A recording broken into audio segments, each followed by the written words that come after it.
do you think Islam is a religion of peace? You could argue that 1% of Muslims, even less than 1%, actually embody what it means to be violent because of scripture and so on.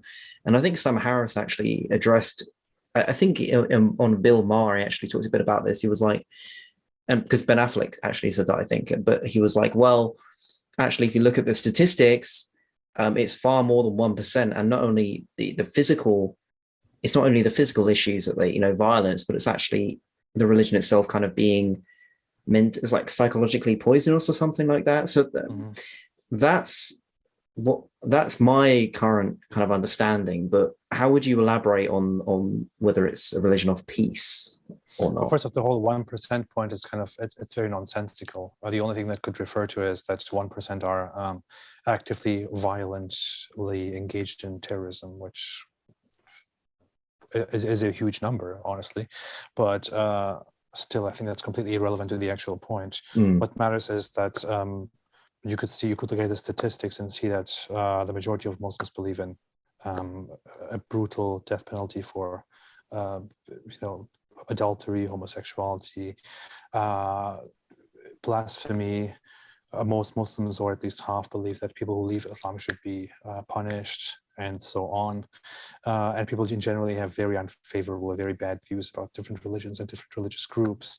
And even if most Muslims are peaceful and okay, which is fine, we can come together and talk and have peaceful conversations, fantastic.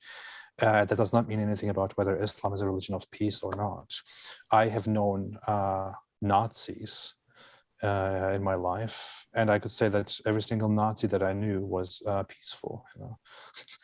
I don't want to make that comparison now, but I'm sorry, that's just my personal experience. I knew Nazis, and they were generally peaceful people who did not go out and engage in violent acts and kill people and all that. Does that mean that their ideology is a peaceful ideology and a loving ideology? By no means, no. In similar terms, I would say, if followers of a religion are often peaceful members of a society who don't go out subjugating and killing people, that does not mean that the ideology that they follow is also peaceful and tolerant and loving. Islam is certainly not a religion of peace.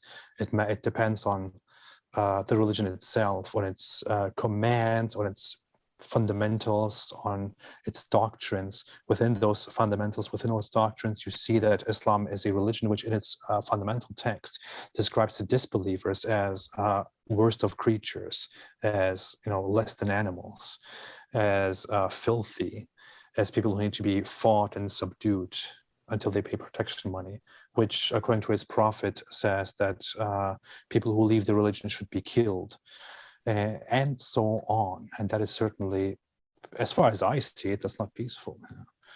Yeah, the very mandate, because when I think about this issue, I'm like, there's a difference between what the people who claim to believe in something actually do and the very text itself, right? And I think it's important to separate that, but it's also important to look at combining them as saying, look, maybe a text isn't very useful if, let's just say hypothetically, 80% of people tend to be violent because of it. Let's just say. So I think, yeah, I look at the source itself.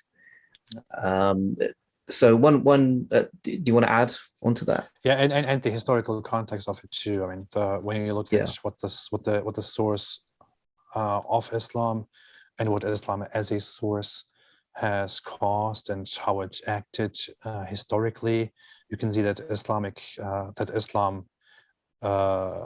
existed as an empire or as multiple empires throughout most of its history, and their goal was very clearly to spread Islam by will or by force. And we even a major historian, an Islamic historian, Ibn Khaldun, who is even respected as like a forerunner of sociology. He wrote in his famous book Muqaddimah that this is what separates Islam from other religions, and this is an Islamic historian he's like regarded as the most significant Islamic historian, and or Muslim historian, and he says what separates Islam from the other religions is that it's the head of the Islamic religion is also the head of the Islamic military and the Islamic State, whose mission it is to be the commander of the faithful and to uphold Islam, to defend it, and to spread Islam